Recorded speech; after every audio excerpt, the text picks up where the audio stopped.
My name is Laura Baker, and this is Itty Bitty Kitty City, and we are located in Ellington, Missouri. I started the neonatal kitten part of it was because there was enough bottle feeders out there for neonate kittens.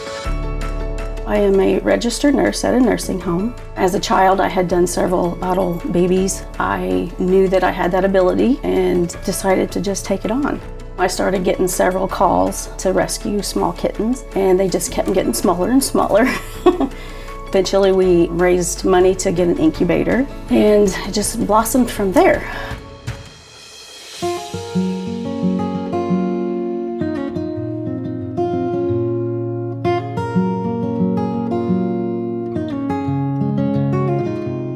I was contacted by a girl here in Ellington that she had witnessed a kitten with something wrapped around him for a couple of weeks, and she thought he was getting skinnier and she couldn't catch him. So I asked her to start feeding him on her porch. He had a plastic ring that was around him, and it was grown into his skin.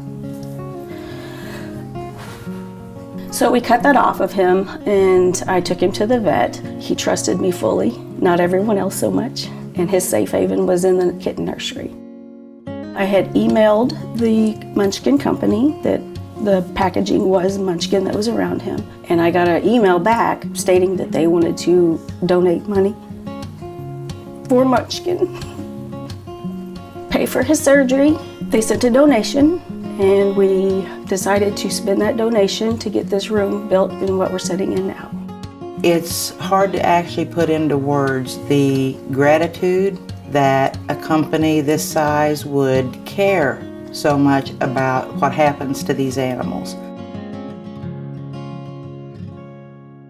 It was soul-crushing to read Laura's note and look at the photos of that sweet kitten, both personally because I'm a passionate advocate for animals and I'm a pet parent myself of 2 cats, and professionally we've all seen the marine life and animals that are entangled in plastic, but no executive ever wants to imagine their brand is the source of this suffering.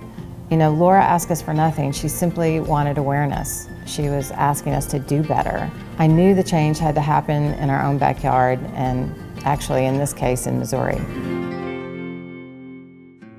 First, let me say that cups are the holy grail at Munchkin. We know cups. We're #1 in this category for a reason.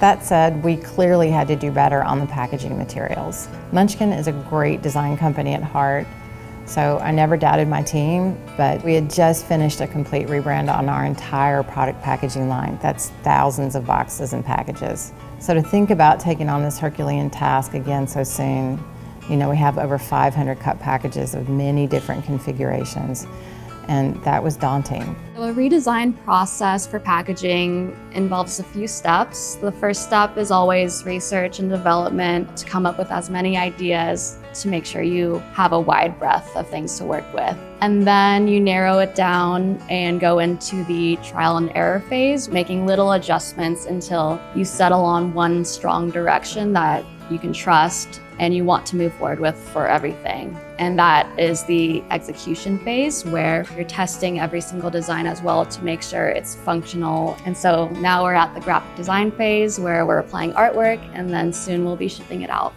If an animal were to get stuck in this package, it wouldn't take long for the package itself to break apart around the animal. As soon as it gets wet, it would start to fall apart, but it's also a lot easier for it to tear. Our new packaging has a lot more space now for us to communicate the changes that we've made. Every single cup had a small instruction manual, but this adds up to so much paper over time. We've added a QR code. Instead of having a physical instruction manual, users can just scan the QR code and find one online. Packaging engineers always consider end of life, but normally that only refers to if it's recyclable or if it has to be disposed in the trash.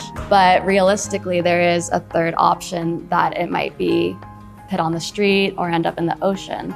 And so now I want to think about how might animals or the environment interact with the packaging in that case, and how can I make sure that no harm will happen. When you approach a rebrand, there are so many considerations. There are retailer considerations, there's compliance and regulatory, and then there's also the daunting costing consideration. This whole process took about a year to complete, and I think the result really delivers the best possible design for our consumers and retailers, but best of all, our animals and our planet Earth, which was really the whole point.